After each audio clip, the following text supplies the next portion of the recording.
Hello, hello, hello. This is Mustardketchupmayo 1000. And we're back with another installment of UFC fight picks and predictions. This week it's UFC OKC DDP versus Usman. We'll start off with last week's card. Trying to rapid fire this because it's about to start. Did 8 of 14. I felt pretty confident leading up to the main card, and every single pick that I had ended up flipping on ended up being right. I had Bobby Green initially.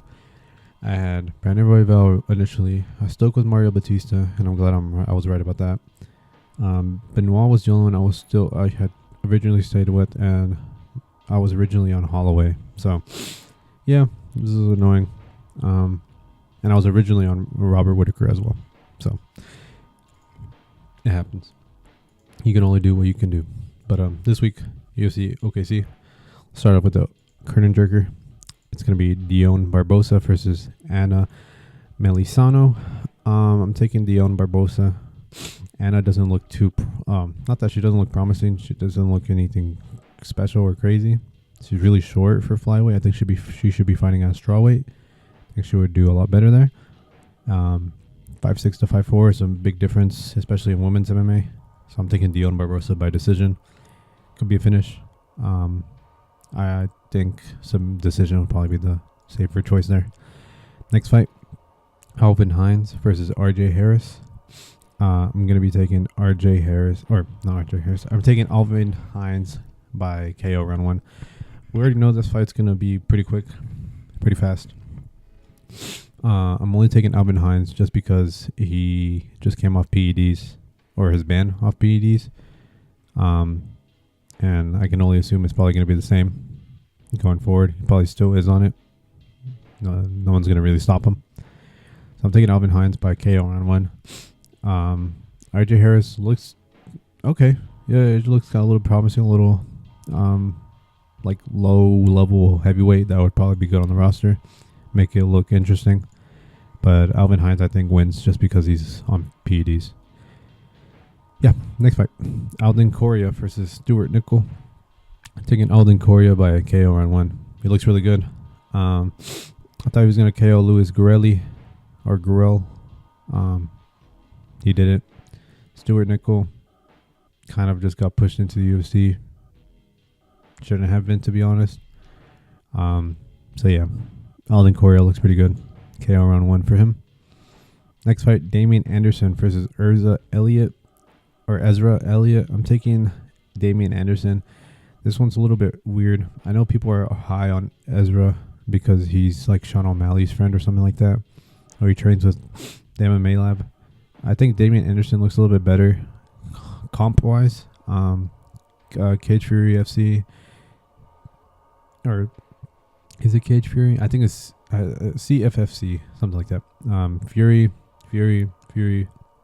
All his wins are pretty decent. The only one that's kind of a little weird is 0-2, but 5-1, 4-1, 0-0. Ezra 8-8 in his last one, 2-1, 3-0, 3-0. Like these two look pretty good. The first Rough Nation and the his LFA fight, but aside from that, they all look a little weird.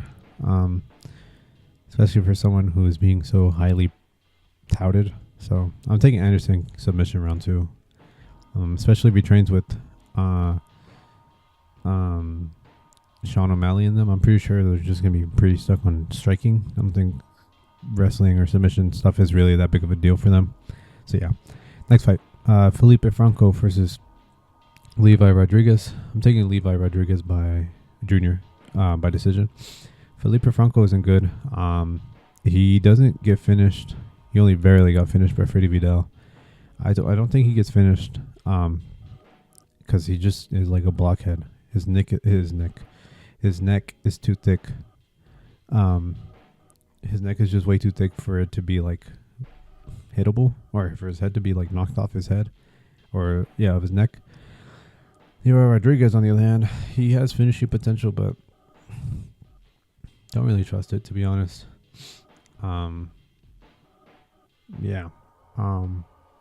I just realized the Freddie Vidal KO got overturned, so I'm curious as to what happened there. Interesting. Very interesting. Huh.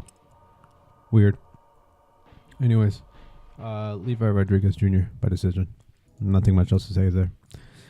Seok Hyung Ko versus Jean-Paul Lebosnoyani. I'm taking Seok Hyung Ko. He looked really good against Oban Elliott. That's all I really needed to see. He looked really good against Oban Elliott. He kind of exposed him, and since then he hasn't been good. John Paul is really good as well. I think he'll do fine, but if you look at the difference between how they both fought Phil Rowe, there's a big difference between Seok Hyung Ko and John Paul. I think Seok Hyung Ko can get it done. Next fight, Jose Delgado versus Austin Bashi. I'm taking Jose Delgado. He looks really good. Austin Bashi is also good. He's really young. I think he should be a bantamweight.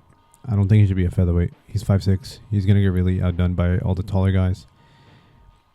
Yeah, that's all I really have to say. I think he's going to get KO'd, but I'm going to take a decision. I think he's going to try to stay in there for the long run. But yeah, next fight. Tommy McMillan versus Alberto Montes. I'm taking Alberto Montes by submission round 2. Tommy McMillan, he looks good. Don't get me wrong. I think he's good, and I think he's going to go far. Not now, though. I think Alberto Montes has this one in the bag. His submission ability is good. Tommy McMillan's submission ability is also good. I just don't think... I think he's too high of himself right now. I think when it comes to that stuff, it's like the Ilya Taporia syndrome. It's like you think you're so good, you think you're above the world, you start thinking you're going to win every single fight until you meet somebody who is locked in, knows he's going to lose, and comes in and wins. That's how I feel Alberto Montes has already had. Because he has one loss. Tommy McMillan has no loss. So he's probably going to think, okay, I can go into it just like every other fight. Alberto Montes has already tasted defeat. He's not going to want to taste it again. So yeah. Next fight. Tabitha Ritchie versus Fatima Klein. I think of Fatima Klein by decision. Could definitely see a KO on this one. But taking Fatima Klein decision. Not much else to say about this one. Tabitha Ritchie, it's just boring. Chase Hooper versus Mitch Ramirez. Taking Chase Hooper submission round 2. Rich Ramirez has a really good chance of winning. I think a lot more than the odds say, because Chase Hooper is very chinny. I hope in the last 2 fights he's had, he has drilled putting his fists up, even though one of the fights was kind of ended really early. But yeah, just take him down, submit him, finish it, please. Chase Hooper, don't do this to me. Co-main event, Jared Cannonier versus CLD, Christian Leroy Duncan. Taking Leroy Duncan by decision. He does KO. Don't get me wrong, but I think he's very technical and very methodical. CLD will take his time, get it done, and whatever it takes to get a win that takes the least amount of damage, he will do. He'll take you down and just go from there. That's going to be his game plan. I think he beats Jared Cannonier. I think Jared Cannonier is out of there. I don't know how he beat RoboCop. RoboCop has no cardio. But, yeah. He beat Jared. I mean, he beat RoboCop. Yeah. I think it's been almost 2 years. So I think he's 42 now. I think it's time. If he loses this one, I think it's time to just put it up, man. It's been a good career, but time is time, and time is ticking. Father time. But CLD, I feel like, wins this one pretty decisively by decision. Next fight, DDP versus Kamaru Usman, which is the main event. I'm taking DDP by decision. He's going to come into this, have already lost his belt. He's going to want to go back into it because when you think about it, he already beat the current champion. He wants to get that belt back. Kamaru Usman is just an obstacle in that way to get there, but it's Africa versus Africa. We'll see who's the real African champ from here. If Kamaru Usman beats him, I'd be genuinely surprised. But no, he's good. Kamaru Usman just has bad knees. But besides that, DDP, I think, wins by decision. I don't think he KOs Kamaru Usman. I don't know why the KO is so high. But yeah, DDP by decision. That's all I had. Thank you for watching.